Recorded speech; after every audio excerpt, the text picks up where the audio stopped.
nandun pa rin pala yung puso. Naintindihan, naririnig ko rin niya, naanpan niya, nakaramdam pa rin siya. So, tama-tama yung ano ng pelikula na what the mind forgets, the heart remembers.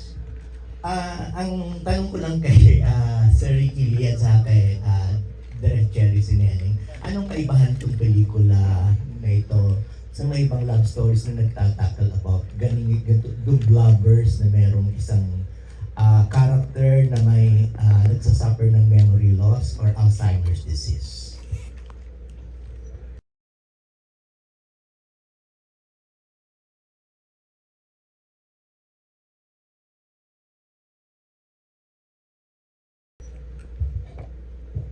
Anong ikinaiba?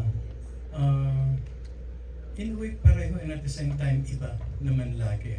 But we're very conscious ni Cherry dito sa material na gusto naming ipakita na yung pagmamahal, it goes beyond memories, it goes beyond sakit, it even goes beyond time. Na itong pagmamahalan nitong dalawang ito, maski hindi makaalala yung isa, nandun pa rin siya. Natalo niya lahat. I think yun yung nag-guide sa amin kung saan man pumunta yung kwento. And then we decided na mas gawing Filipinized ito. Like,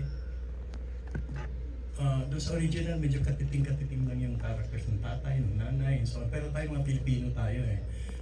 Laging part ng mundo natin ang kwento ng ating mga nanay at mga tatay. So dito talagang totally na-flesh out namin yung characters ng nanay, ng tatay, ng mga nakapalibot sa kanila. Kaya yung sinasabi kong yung pagmamahal goes beyond memories also holds true for the parents, for the tatay, for the nanay, and even for the other nanay ni Dindo. So lahat sila apektado ng pagmamahal doon sa naman alaala. Thank you. Ang follow-up question ko para ay sa Cas at saka kay Direk Jerry at saka kay Sir Ricky. Hypothetical lang, kunin ko yung ano ng pelikula, yung cheese, ano. Kung sakaling halimbawa dumating ka sa punto na mawalan kayo ng memory, o halimbawa nagkaroon ka ng disease like Alzheimer's, ano yung bagay na gusto mong ma-retain at anong bagay yung gusto mong mapura? Kay Bella muna. Sakit ng tanong. Ano yung tanong mo? Palakit na reporter po kayo. Wala naman po siguro akong gusto kong mabura. Lahat ng memories ko, makeup who I am. May napanood akong movie the other day, yung Eternity. Sabi niya, what is a person if not a collection of memories? So, I feel like if I delete even just one memory, it's a disservice to who I am. And I like who I am. So, I don't want to delete anything. If there's something I would like to keep, I think, actually, I don't need to keep it. Kasi I always say this naman pa pag may mga interview, diba? Alam niyo naman, wala naman akong family, wala naman akong mga anak. So, I don't really, I feel like I have nothing to, I have no one to continue what I'm doing. But my movies will be my legacy. So if there's something I want to stay, or if there's something I want to leave on, it will be my movies. So siguro the first time I ever watched a movie, that will be the memory I want to keep. My first time in a cinema. Yun po. Kasi di ba may mga instances tayo na meron din selective amnesia. Ibig sabihin, may nare-retain tayo at meron din namang hindi na natin maalala. So, ano yung mga bagay na yon? Halimbawa, kung may selective amnesia tayo, na gusto nating maging part ng core memory natin at yung mga bagay na gusto nating iwaksi sa ating kaisipan.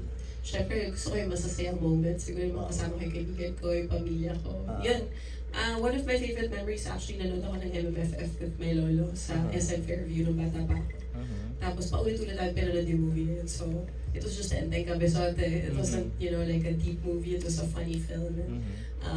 But yeah, that memory, up to now, it's one of my favorite memories with him, even if he passed away already. So, I think movies are really a big part of my life. So, yun, going to movies po.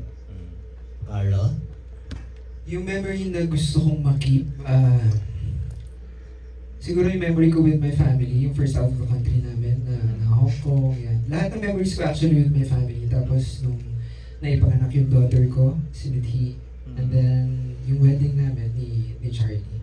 Yun. Mabura? Mabura? nabura na, hindi wala na akong maalala. So, parang okay na ako. Thank you. May inputs dito si Sir Gilly at saka si Direct Jerry. Wala po, sige. Memory na gusto kong makip, yung memory. Pasensya na kayo, maano talaga. Ako nung buhay pa yung parents ko. Memory gusto kong mabura nung namatay sila. Okay. Jerry G. Ako, dalawa, growing up in Daet, when I was still very young, wala pa ako sa showbiz, wala pa ako sa mundong ito. And then, lahat ng mga karanasan ko na after pinalabas yung pelikula ko, nagpapalakpakan lahat. At yung iba sumasaludo pa sa akin. Pag pumapasok ako dun sa reception, nagpapalakpakan sila. That happened nung unang pa lang sa Malabo and so on. I want to keep that kasi yun ang nagbabalidate sa akin bilang isang tao, yung mga nasulat ko noon na pelikula. Thank you po and congratulations. Thank you. That was our